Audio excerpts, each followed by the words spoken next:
buka majlis dengan Ummul Kitab Al-Fatihah.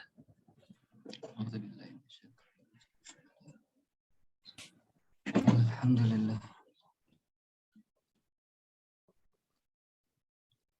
Saya serah majlis kepada Al-Fadhil Ustaz Abdullah Zawawi.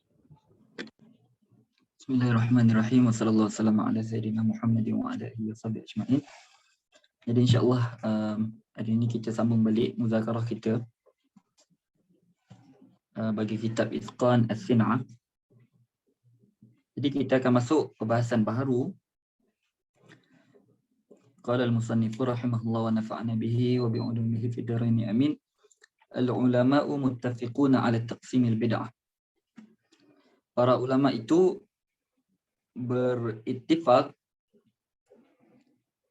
ala taqsimil bid'ah, ke atas pembahagian bid'ah. Maksud kata ulama ittifaq bahawa bid'ah tu ada taksim lah, bukanlah bid'ah dengan satu makna sahaja. Yu'lamu mimma marra anna al-ulama'a muttafiquna ala inqisamil bid'ati ila mahmudatin wa mazmumatin. Diketahui daripada apa yang telah lalu, perbahasan kita yang telah lalu pada minggu lepas, di mana kita tengok beberapa hadis dan bagaimana para ulama kita memahami hadis-hadis tersebut. Jadi daripada apa yang telah kita tengok pada minggu lepas, annal ulama'a muttafiquna ala inqisamil bid'ah ila mahmudah wa mazmumah. Para ulama tu berittifaq bahawasanya bid'ah itu terbagi kepada mahmudah dan mazmumah. Wa anna Umar radhiyallahu anhu awwalu man nataqa bidzalika, dan bahawasanya Sayyidina Umar radhiyallahu anhu adalah orang yang pertama yang nataqa, yang mengucapkan dengan perkara tersebut. Maksud kata Sayyidina Umar ni antara orang yang pertama lah yang menunjukkan bahawa bid'ah ni ada pembahagian dia, bukanlah semua bid'ah buruk. Wa muttafiquna ala anna qawlan Nabi sallallahu alaihi wasallam kullu bid'atin dalalatun 'amun makhsusun. Bahkan para ulama juga muttafiqun bahawasanya sabdaan Nabi sallallahu alaihi wasallam kullu bid'atin dalalatun itu adalah hadis yang am, yang makhsus. Walam yashudha an hadha al-ittifaq illa Syatibi sahibul I'tisam. Dan tidaklah syadz daripada kesepakatan ini melainkan Imam Syatibi sahibul I'tisam. Imam Syatibi apa? Sahibul I'tisam dengan sahibul apa? Al-Muwafaqat. Okey, melainkan beliau. Ini pada zaman itulah. Fa innahu ankara hadha al-inqisam. Imam Syatibi dia mengingkari pembahagian ini. Wa za'ama anna kulla bid'atin mazmumatun. Dan dia mendakwa bahawasanya setiap bid'ah itu adalah mazmumah. Lakinnahu ta'rafa bi anna minal bid'ah ma huwa matlubun wujuban aw nadban. Okey. Imam Syatibi dia tolak pembahagian bid'ah yang baik dengan bid'ah yang buruk. Jadi bagi dia bid'ah semua buruk. Akan tetapi beliau mengiktiraf bahawasanya bid'ah tu ada yang daripada bid'ah tu yang matlub wujuban ataupun matlub nadban. Okey, maksudnya matlub wujuban, dia talab dalam bentuk talab yang berbentuk wajib. Ada bid'ah yang macam tu. Maksudnya dia tak namakan bid'ah, tapi dinamakan matlub wujuban. Dan ada juga matlub nadban. Maksudnya dia dikehendaki matlub tapi dari segi mandub sahaja, bukan pada tahap wujuban. Faja'alahu min qabilil maslahatil mursalah. Maka Imam Syatibi menjadikan bid'ah ini dari segi ataupun di antara bentuk-bentuk maslahah mursalah. Maksudnya bid'ah yang baik ni, yang kita faham bid'ah hasanah di sisi Imam Syatibi, dia tak namakan bid'ah tapi dia namakan maslahah. Fa khilafuhu lafziyyun yarji'u ila tasmiyati. Maka khilafnya adalah khilaf lafzi sahaja. Maksudnya nama je lain. Yarji'u ila tasmiyah. nama je yang lain, akan tapi makna sama. Kita panggil bid'ah hasanah, Imam Syatibi panggil maslahah mursalah. Ay anna al-bid'ata al-matlubata la tusamma bid'atan hasanatan bal tusamma maslahatan. Iaitu bid'ah yang matlubah. Yang matlubah maksudnya dituntut. Sama ada dituntut secara wajib ataupun dituntut secara mandub. Yang mana kita dah sebut sebelum minggu lepas, ada bid'ah yang wajib. Contohnya untuk apa? Lawan golongan sesat contohnya. Jadi perlu kepada penyusunan dalil-dalil mutakallimin. Jadi itu bid'ah yang wajib. Dan ada bid'ah yang mandub. Jadi Imam Syatibi memanggil benda-benda ni la tusamma bid'atan hasanan bal tusamma maslahatan. Akan tapi ini dipanggil sebagai maslahah. Cuma huraian tentang perkara ni eloknya untuk kita tengok baliklah Imam Syatibi punya buku sendiri, pemahaman beliau tentang bid'ah ni. Sebab Imam Syatibi, antara yang saya pernah baca artikel tentang kitab beliau Muwafaqat, pemahaman beliau tentang hukum ni sangatlah unik. Jadi perkara-perkara yang mubah, kan, kita kata perkara-perkara yang mubah, tak masuk hukum wajib, tak masuk hukum mandub. Maksudnya buat ke tak buat ke, sama je hukum dia. Okey, jadi Imam Syatibi dia ada unsur pemahaman sufi. Maksudnya kita tak tengok sesuatu perkara tu dari segi dia halal ataupun haram, ataupun boleh ataupun tidak. Tapi dia tengok lebih detail lagi, di mana peringkat atas lagi adalah adakah benda ni membawa kepada dekatnya kita kepada Allah ataupun jauh kita daripada Allah. Okey, jadi kalaulah benda yang mubah, untuk makan contohnya, tapi dia membawa, contoh kita menghadkan pemakanan kita, kan, kita kata uzlah dan sebagainya, ataupun puasa dan sebagainya. Jadi perkara mubah itu, walau pada mula kalau ikut hukum dia tak ada, buat tak dapat pahala, tinggal pun tak dapat dosa. Tapi sekarang dah naik satu level. Bila mana pemahaman kita untuk taqarrub ila Allah, jadi dengan meninggalkan makanan tu, perkara yang harus tu, menaikkan perkara mubah itu menjadi kepada perkara yang mandub contohnya. Bahkan ada keadaan yang mana perkara mubah boleh jadi wajib. Contoh, makan yang berlebihan ataupun jadi haram makan yang berlebihan. Perkara mubah makan pada awalnya. Tapi bila mana benda tu menjauhkan kita daripada Allah SWT, maka dia punya hukum makin berubah. Dan itu memang ada kajian khusus tentang pemikiran sufi Imam Syatibi. Menarik untuk dibacalah. Okey. Al-bid'atul mazmumatu ma laysa lahu aslun fi syar'i. Baik. Bid'ah yang mazmumah ma laysa lahu aslun fi syar'i adalah apa yang tidak ada asal dalam syarak. Qala al-Imam Syafi'i, berkata Imam Syafi'i, kullu ma lahu mustanadun min asy-syar'i falaysa bi bid'atin.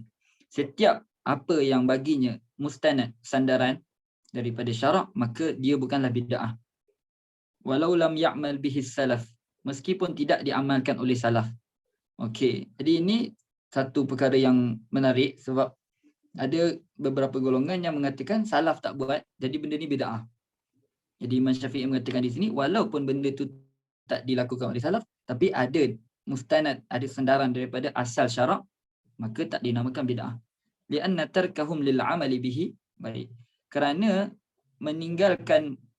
mereka meninggalkan untuk beramal dengan perkara-perkara tersebut, qad yakunu li'uzrin qama lahum fil waqti. Boleh jadi, qad dengan maksud barangkali, menjadi qad yakunu li'uzrin, barangkali kerana uzur, suatu keuzuran, qama lahum fil waqti, yang yang ada pada zaman mereka. Wallahu alam lah jenis uzur-uzur macam mana, kita kena tengok benda-benda tu. Okey. Au lima huwa afdalu minhu, ataupun ada perbuatan yang lebih baik daripada amal tersebut. Maksudnya perkara yang kita tengok bid'ah yang salaf tak buat, mungkin boleh jadi mereka tak buat kerana ada perkara-perkara yang lebih baik daripada perkara tersebut. Aw la'allahu lam yablugh jami'ahum ilmun bihi, ataupun tidak sampai kepada mereka, tidak sampai kepada semua mereka ilmu tentang perkara tersebut. Jadi mungkin ada sahabat yang tahu tentang benda tu dan mungkin ada sahabat yang tak tahu. Dan benda ni benda yang logik lah, kan? Apa kalau dalam usul fiqh tu ada perkara-perkara yang kita panggil sebagai umumul balwa, kan? Maksudnya mustahil untuk para sahabat tak tahu. Benda tu memang benda yang mesti para sahabat semua tahu. Maksud tunjuk kata ada yang perkara yang tak umumul balwa. Maksudnya dia tak termasuk dalam perkara yang semua sahabat tahu. Okey.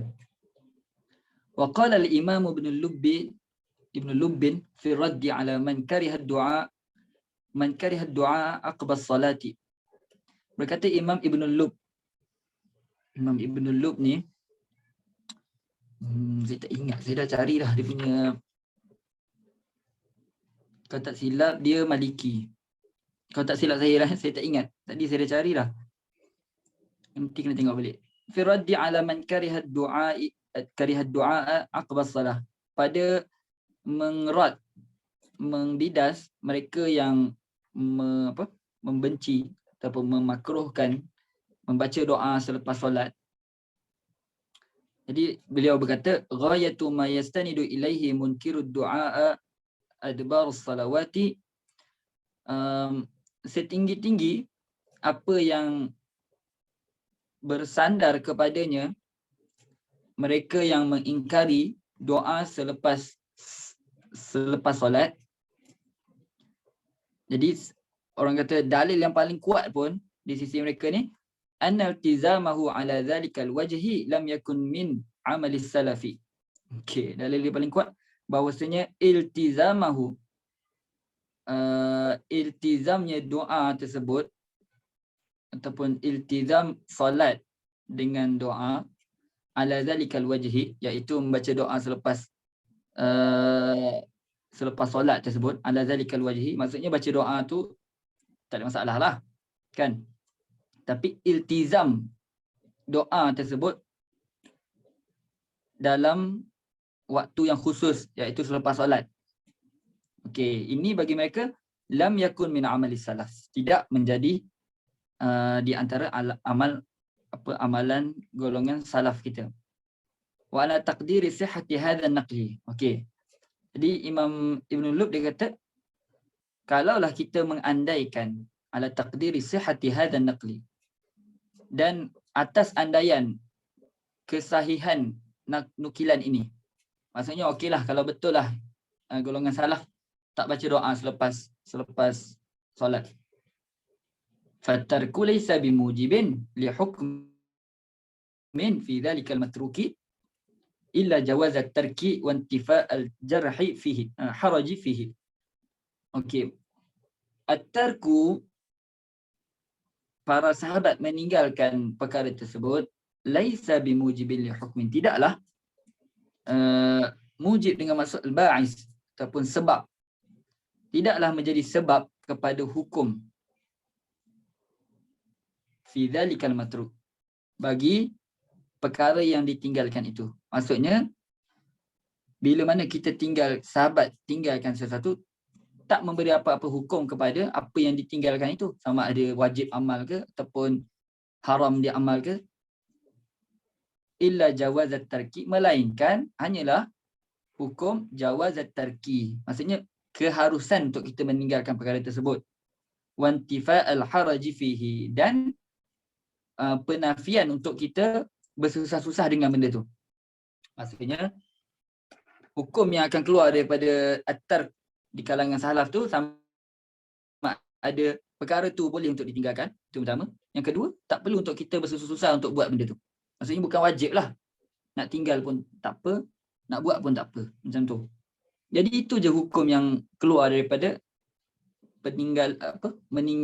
meninggalkan amalan tersebut di sisi salaf.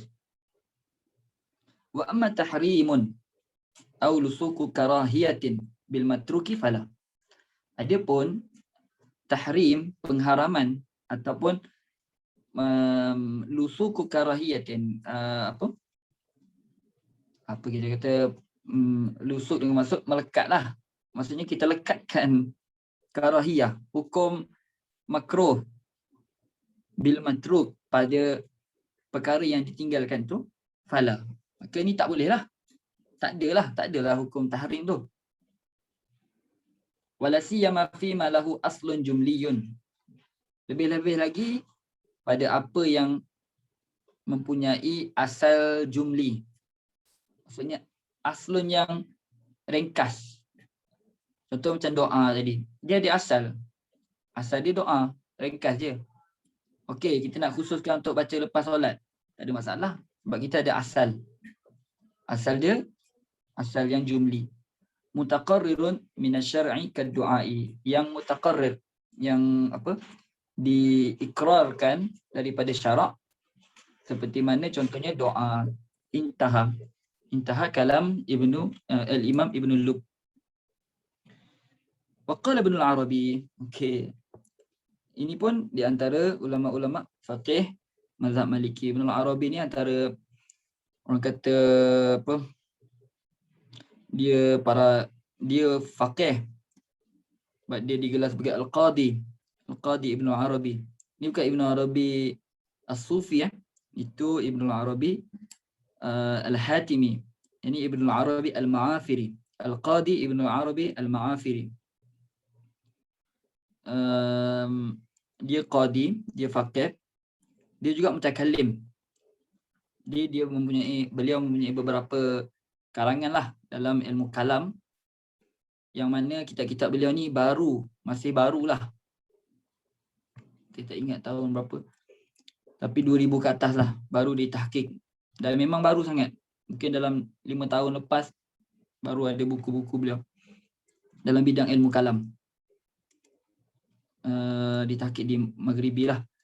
Kemudian beliau juga mufassir. Kan beliau ada satu kitab Ahkamul Quran khusus untuk tafsir hukum lah. Dan beliau juga seorang adib, seorang sastrawan. Beliau menulis suatu buku tentang rihlah beliau. Beberapa buku lah tentang rihlah beliau ke Syarq, ke apa? Timur Islam, di mana beliau bertemu dengan Imam Al-Ghazali rahimahullah. Dan bahasa beliau tu sangat best lah, kan. Buku-buku beliau semua boleh tengok dalam internet sekarang ada. Jadi apa yang beliau cakap, laisatil bid'atu wal muhdatsu mazmumaini li lafzi bid'atin. Tidaklah bid'ah dan muhdats, suatu perkara yang baru itu, mazmumaini,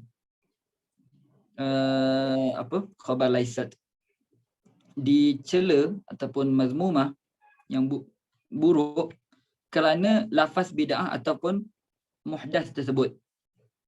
Bukan kerana lafaz dia menjadi buruk. Wala ma'nahuma, dan tidak juga kerana maknanya.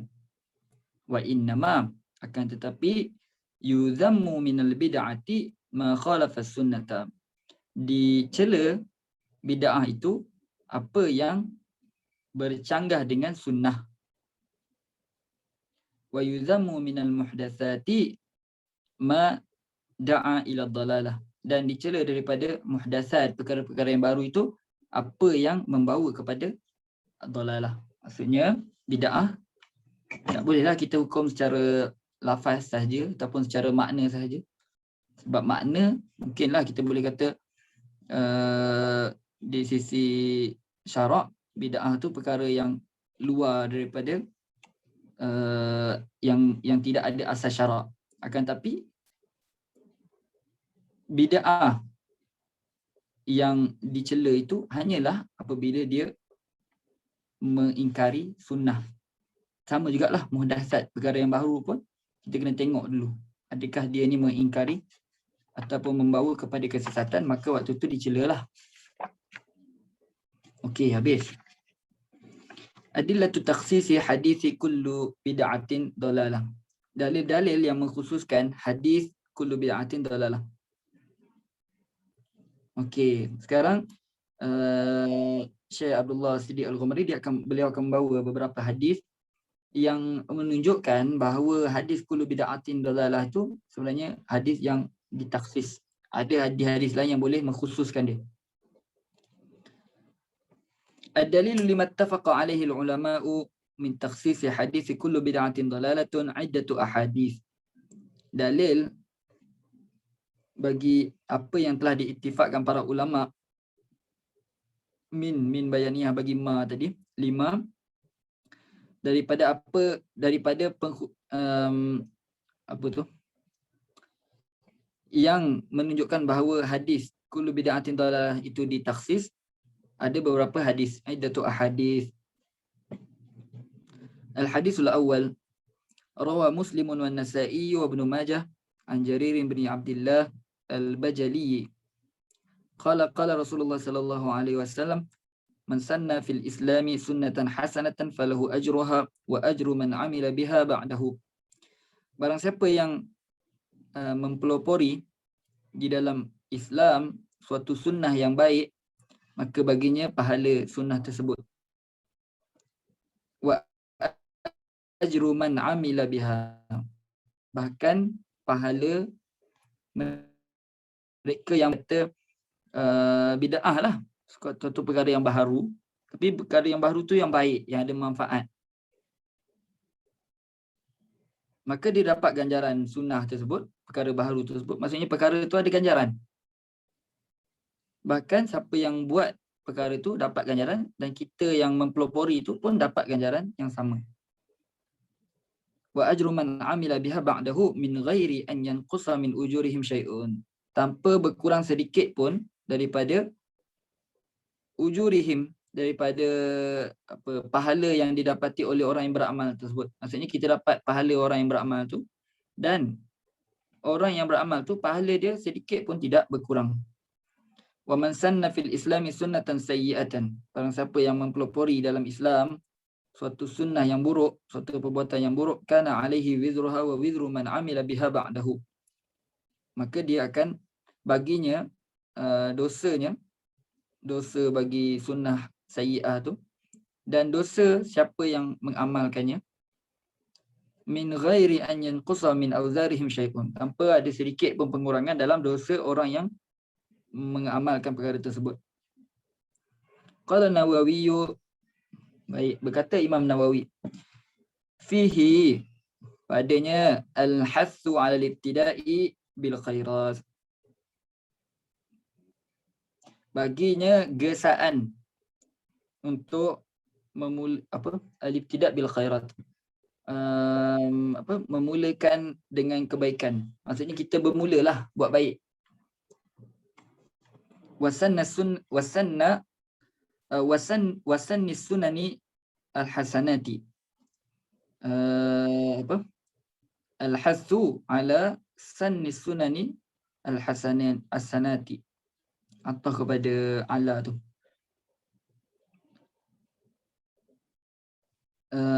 mempelopori sunnah-sunnah ataupun perkara-perkara yang baik.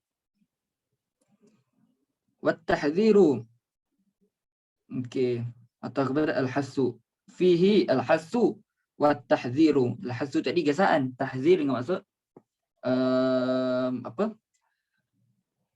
kita kata tahzir, mengancam, memberi amaran. Minal abatili wal mustaqbahat, daripada melakukan perkara-perkara yang batil dan mustaqbahat, perkara-perkara yang dibencilah. Wa fi hadzal hadits takhsisun, maka pada hadis ini suatu takhsis, liqaulihi sallallahu alaihi wasallam, kullu muhdatsatin bid'atun, setiap muhdatsah itu bid'ah, wa kullu bid'atin dalalatun, dan setiap yang bid'ah itu dalalah. Wa annal murada bihi al muhdatsatu al batilatu, wa annal murada bihi, okey, al muhdatsatul batilatu wal bid'u al mazmumatu, dan bahawasanya yang dikehendaki dalam hadis ni, bid'ah yang dikehendaki dalam hadis ini adalah perkara-perkara baharu yang batilah dan bid'ah-bid'ah yang mazmumah.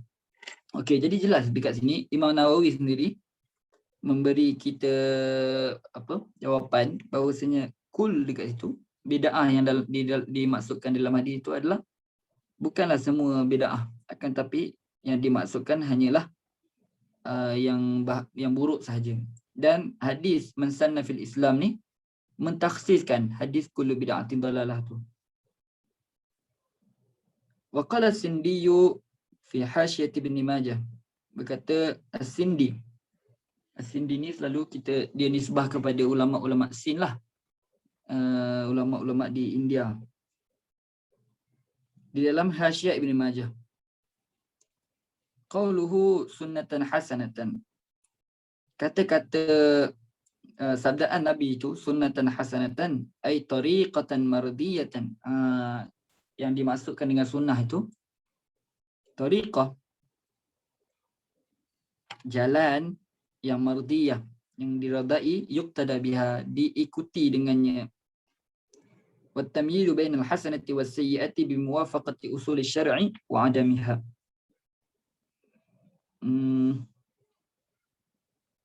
Dan membezakan antara hasanah dan sayyi'ah itu dengan muwafaqah,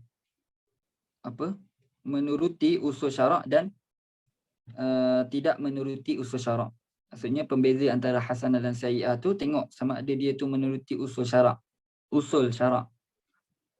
Kalau dia tak bercanggah dengan usul syarak, maka tidak menjadi masalah. Al-hadits tsani rawa Ibn Majah bi isnadin sahihin an Abi Hurairah qala Rasulullah sallallahu alaihi wasallam. Ini hadis lain pula lah, tapi maksud lebih kurang. Man istanna khairan, barang siapa yang mengadakan suatu sunnah yang baik, fastunna bihi, lalu kemudiannya diikuti sunnah tersebut, fastunna bihi, kana lahu ajruhu kamilan, maka baginya ganjaran yang penuh. Wa min ujuri man istanna bihi, dan ganjaran daripada ganjaran mereka yang mengikuti perkara tersebut. La yanqusu min ujurihim syai'an, tidak berkurang daripada pahala mereka yang beramal dengan sunnah tersebut sedikit pun. Wa man istanna sunnatan sayyi'atan fastunna bihi fa'alaihi wizruhu kamilan, maka baginya dosanya juga penuhlah, secara penuh. Wa min auzaril ladzi istanna bihi la yanqusu min auzarihim syai'an, dan dapat juga dosa daripada orang yang buat perkara buruk tersebut tidak berkurang sedikit pun daripada dosa-dosa orang yang beramal tersebut. Maksudnya bahayalah kalau kita suatu perkara ni kita kena tengok betul-betul adakah benda tu termasuk daripada sunnah sayyi'ah ataupun sunnah hasanah. Jadi sunnah sayyi'ah, kalaulah benda tu, contoh kita duduk asrama lah contoh kan, kita ada buat satu perkara yang mana perkara tersebut diikuti oleh generasi yang datang selepas kita. Pembuli contohnya, kita buat satu sistem, setiap orang-orang junior lepas tu datang, bila diorang menjadi senior, diorang buat juga sistem tersebut. Maka dosa yang kita dapat tu, setiap kali dibuat perkara tersebut, maka kita dapat dosa tanpa mengurangkan sedikit pun dosa orang yang beramal dengan sistem yang kita buat tersebut. Sama juga dengan kebaikan. Cuma fokus dia dekat sini, kita nak cakap yang hadis ini mengkhususkan kullu bid'atin dalalah tadi. Al-haditsus tsalits rawa Ibn Majah. Maaf mencelah. Boleh tak saya nak end dulu Zoom ni, lepas tu buka balik sebab dia problem apa nama ni, saya lupa nak renew Okay. yang full punya. So dia 40 minit. So saya end dulu yang ni, saya buka balik Zoom, saya share link dalam group. Jom, Okay, alright.